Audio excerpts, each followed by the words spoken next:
Welcome, from a fellow traveler. Now that we've explored how thoughts are living beings, let's look at something equally important. The difference between passive and active thinking. Because most of us spend our days not really thinking, but simply absorbing impressions. We live in a vast ocean of thoughts and feelings. All around us, countless thought forms float and swirl, created by humanity's hopes, fears, desires, distractions. Most people don't realize this. They assume every thought that passes through their mind originates from themselves. But in truth, many of the impressions you experience are simply mental and emotional currents flowing into your energy field. Passive thinking is when we allow these currents to drift through us unchecked.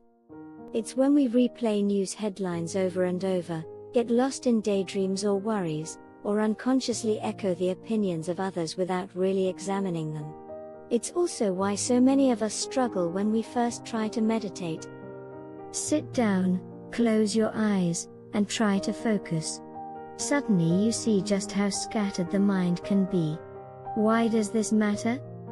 Because when we live passively, we become easily influenced by the strongest thought forms around us. It's why crowds can be swept into riots or frenzies. Why clever marketing can convince masses to buy things they don't need. Why fear can ripple through a population faster than reason. When we do not actively direct our minds, we end up living under the sway of other people's thoughts. Active thinking is different. It's when we deliberately engage the mind, to explore, to discover, to analyze, to create. It's when we choose what ideas to entertain, and consciously build thoughts aligned with our values and higher purpose. In Theosophical teachings, this is described as manipulating living mental substance to shape it into something meaningful, something constructive. The climate crisis, social upheaval, and much of the confusion we see today are partly fueled by humanity's collective passive thinking. We let fears, divisions, and short-term desires dominate the mental atmosphere.